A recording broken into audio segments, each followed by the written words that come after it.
कहते हैं कि मैं हुजूर के साथ एक जंग पे गया तो वापस हम आ रहे थे, तो उस जंग में बड़ी फतह हुई। 5वां हिस्सा माले गनीमत का हमने सरकार की बारगाह में नजराना पेश किया तो 80 ऊंट हुजूर के हिस्से में भी आए, इतना नफा मिला। वापस आ रहे थे तो एक जगह शाम का वक्त हो गया, कुछ इलाका अच्छा मिला तो हुजूर ने फरमाया सफर आगे ना करो, यहीं पड़ाव कर लो, पता नहीं आगे जाके कोई ऐसी अच्छी जगह मुयस्सर आए ना आए। हालांकि हुजूर सारा कुछ जानते हैं, पर तालीम उम्मत के लिए फरमाया यही। कहते खेमे लग गए, रुक गए, एक एक खेमे में 2-2 4-4 आदमी। फरमाते मेरे खेमे में हज़रत मोहम्मद बिन अबू बकर, जनाब अबू बकर के साहिबजादे, तो मेरे खेमे में जो सहाबी थे ना वो बड़े मोटे ताजे, बड़े वजूद उनका, बस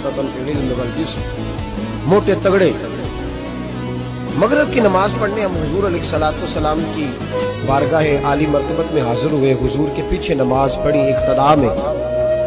कहते नमाज मुकम्मल करके ना तो सहाबी का दिल किया मैं दस्तबोसी करूं। उस जमाने में लोग लकड़ी के जूते पहनते थे, खड़ाओं कहा जाता था।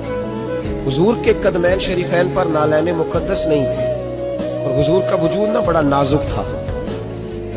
सहाबा कहते हैं जब दस्ते मुबारक में हाथ मिलाते थे तो हुजूर का दस्ते मुबारक कस्तूरी से ज्यादा खुशबू वाला होता और बर्फ से ज्यादा ठंडा होता। तो फरमाते हैं हुजूर की बारगाह में ना नमाज के बाद जब सहाबा बिखरे तो वो भी आगे बढ़े वो सलाम लेने के लिए जब आगे बढ़े ना तो जोश में दौड़ के आगे बढ़े। हुजूर के दस्ते मुबारक को चूमा, लकड़ी के जूते पहने थे, हुजूर के कदम मुबारक पे जूता नहीं था। उन्होंने अपने पैर से हुजूर का पैर दबा दिया। वो जो है मेरी बात पर, ये बाटा के जूते पहनने वाला जब किसी का पैर दबाता है ना और बंदा भी तगड़ा हो तो एक दफा समझ आती है कि किसी ने पैर दबाया है। महबूब के दस्ते मुबारक में छड़ी रहती थी, सुन्नत मुबारक है छड़ी रखना, आसान मुबारक। जब उस सहाबी ने पैर दबाया ना तो नबी पाक अब वो छोड़ भी नहीं रहे, देर हो गई, पैर पे पैर रख के खड़े। तो तकलीफ महसूस की सरकार ने तो छड़ी पेट में चुभई, फरमाया यार मेरा पैर तो छोड़ दे। अब वो पीछे हटे तो बड़े परेशान हुए कि ये मुझसे क्या हो गया, कांपने लगे, रोने लगे। हुजूर ने फरमाया कोई बात नहीं जाओ। सहाबा ने भी जरा घूर के देखा, महबूब नीचे बैठ गए, अपना कदम मुबारक दबाया। हजरत मोहम्मद बिन अबू बकर कहते हैं अपने खेमे में हम लोग चले गए। इशा की नमाज भी हुजूर के पीछे पड़ी, पर वो सहाबी सारी रात सो नहीं सके। यार ये मुझसे क्या हो गया, गिरा जो उनकी निगाह से वो संभल नहीं सकता। मैंने हुजूर को तकलीफ दी, महबूब को तकलीफ दी। कहते वो तड़पने लगे, रोने लगे। ये मुझ सारी रात मैं तसल्ली देता कि यार वो कोई ऐसी वैसी बात नहीं, अल्लाह ने हमारे महबूब को रहमत लिल आलमीन बनाया और हुजूर जानते हैं कि तूने जानबूझ के ऐसा नहीं किया। लेकिन वो अंदर का जो है ना वो माहौल वो उनको सोने नहीं देता। कहते हैं सहरी का वक्त हुआ, तहज्जुद का, सैयदना बिलाल हबशी आए, खेमे के बाहर खड़े हो, कहने लगे बंदा किधर है जिसने कल मगरिब के वक्त हुजूर का पैर दबाया, किधर है? कहते अब तो वो और डरे तो कहने लगे लगता है मेरी मुजम्मत में कुरान आ गया। महबूब की गैर इरादी बेअदबी भी अल्लाह को पसंद नहीं। कहा लगता है आयतें आ गई, पता नहीं मेरे बारे में क्या हुक्म आया होगा। आप अपने अब्बा से कह के मेरी सिफारिश कराएंगे, जनाब सिद्दीक अकबर से कहेंगे कहीं ऐसा ना हो कि मेरी दुनिया भी जाए और आखिरत भी जाए।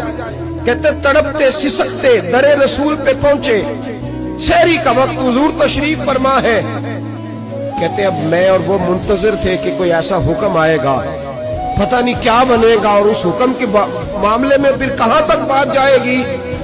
कुर्बान जाए जब हुजूर के सामने खड़े हुए तो सारा कुछ जानने वाले महबूब ने अपनी उम्मत की तालीम के लिए फरमाया भाई इशा के बाद ही तुझे बुलाने का इरादा हुआ था, फिर ख्याल आया कि तू कहीं सोया होगा, शहरी में लोग उठ जाते हैं तहज्जुद के लिए, इसलिए तुझे बुलाया है। फरमाते अब इंतजार था कि वो बड़ी बात आए, डर रहे थे, लेकिन कुर्बान जाए नबी पाक ने पैर दबाने का जिक्र ही नहीं फरमाया। हुजूर फरमाने लगे बुलाया इसलिए है कि कल शाम मैंने तेरे पेट में छड़ी चुभो दी थी, तुझे तकलीफ हुई होगी तो अल्लाह की रिजा के लिए माफ नहीं कर देता। जनाब मोहम्मद बिन अबू बकर कहते हैं पहले तो वो अकेला रोता था, अब हम सब ने रोना शुरू कर दिया। हुजूर आप क्या फरमा रहे? कहने लगे नहीं यार बेचारे का पेट बड़ा है, मैंने छड़ी चुभो दी, उसको तकलीफ हुई होगी। और क्या लफ्ज है हदीस में, महबूब फरमाने लगे मैं सारी रात सो नहीं सका। महबूब फरमाने लगे सो नहीं पाया, चल अल्लाह की रिजा के लिए माफ कर दे। तो कहने लगे हुजूर वो तो मैंने पैर दबाया था इसलिए आपने मुझे छड़ी चुभोई, आप क्या कह रहे हैं? तो महबूब फरमाने के वजाहत देखे, महबूब फरमाने लगे तूने तो अन देखे पैर दबाया था, मैं तो देख रहा था, मुझे नहीं चढ़ी चुभोनी चाहिए थी, चल तू क्या मैंने माफ किया। तो अर्ज करने लगे हुजूर जिस तरह आप राजी हैं मैं भी उसी तरह ही राजी हूँ। महबूब फरमाने लगे तू तो राजी है पर मैं नहीं अभी राजी। हुजूर आप कैसे राजी होते हैं?